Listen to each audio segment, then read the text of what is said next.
સાબરકાંઠા જિલ્લાના પ્રાંતિજના વડરાળ ખાતે આવેલ શાકભાજી કેન્દ્રની મુલાકાત નેશનલ ડિફેન્સ કોલેજ ન્યૂ દિલ્હીના અધિકારીઓએ લીધી મુલાકાત।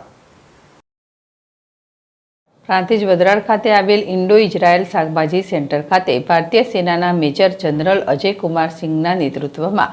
નવી દિલ્હી સ્થિત નેશનલ ડિફેન્સ કોલેજ તેમજ Indian revenue services, army, navy અને એરફોર્સના અધિકારીઓ ઉપરાંત Iran, Bangladesh, Tanzania, Uzbekistan, Japan અને ઓમાનના વરિષ્ઠ લશ્કરી અધિકારીઓની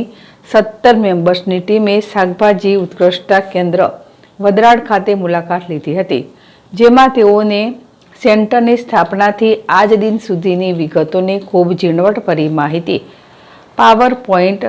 પ્રેઝન્ટેશનના માધ્યમથી આપવામાં આવી। ત્યારબાદ આવેલ અધિકારીઓને સેન્ટર ખાતે કરવામાં આવતી રક્ષિત ખેતીની માહિતી ફિલ્ડ વિઝિટ કરવામાં આવી હતી, જેમાં વિવિધ પ્રકારની ખેતી અને વિવિધ શાકભાજી અને ઓછા પાણી કઈ રીતે સફળ ખેતી કરી વધુ ઉત્પાદન મળે તે અંગે માર્ગદર્શન પણ આપ્યું હતું। જીલ રાવલ, ZSTV, પ્રાંતિજ। નમસ્કાર,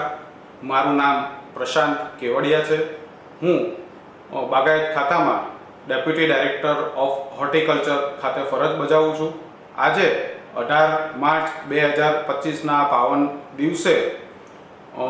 સાબરકાંઠા જિલ્લામાં પ્રાંતિજ તાલુકાના વડરાળ મુકામે આવેલ centre of excellence for vegetable કેન્દ્ર ખાતે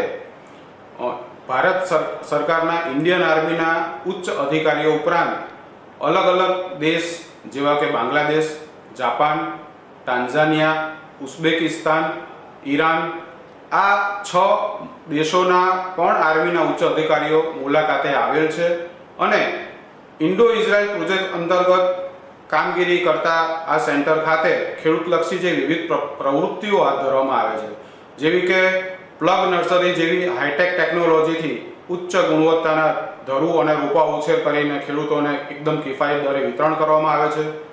આ ઉપરાંત રક્ષિત ખેતીના માળખા જેવા કે ગ્રીન હાઉસ અને નેટ હાઉસ જેવા સ્ટ્રક્ચરમાં વિવિધ શાકભાજીઓ જેવી કે ટામેટા, ચેરી ટામેટા, બ્રોકોલી, ખીરા કાકડી, કેપ્સિકમ અને અનેક વિવિધ પ્રકારના શાકભાજીઓની ખેતી કઈ રીતે કરવી એની માહિતી અહીંયાથી ખેડૂતોને આપવામાં આવે છે। વિવિધ હાઈટેક ટેકનોલોજી જેવી કે micro irrigation system, automation system, fertigation પદ્ધતિ, નોન વુવન ક્રોપ કવરમાં શાકભાજીની ખેતી, પ્લાસ્ટિક મલ્ચિંગ અપનાવવી, આ ઉપરાંત ઘણી બધી એવી વિવિધ ટેકનોલોજીઓ છે કે જે ખેડૂતોને આ કેન્દ્ર ખાતેથી ટ્રેનિંગ આપી શીખવાડવામાં આવે છે અને ખેડૂતો એમના ખેતર ઉપર આ તમામ ટેકનોલોજીઓ અપનાવી અને વધુમાં વધુ ઉત્પાદન મેળવી શકે અને ઉત્પાદન થકી ખૂબ જ સારી આવક પણ રળી શકે એ હેતુસર જે પણ કંઈ કામગીરી આ કેન્દ્રથી કરવામાં આવે છે તમામ કામગીરીની માહિતી આ તમામ મુલાકાતીઓ ઉચ્ચ અધિકારીઓને અહીંયાથી આપવામાં આવી અને ખૂબ જ સફળ મુલાકાત નીવડી અને આ કેન્દ્ર ખેડૂતો માટે હજુ પણ ખૂબ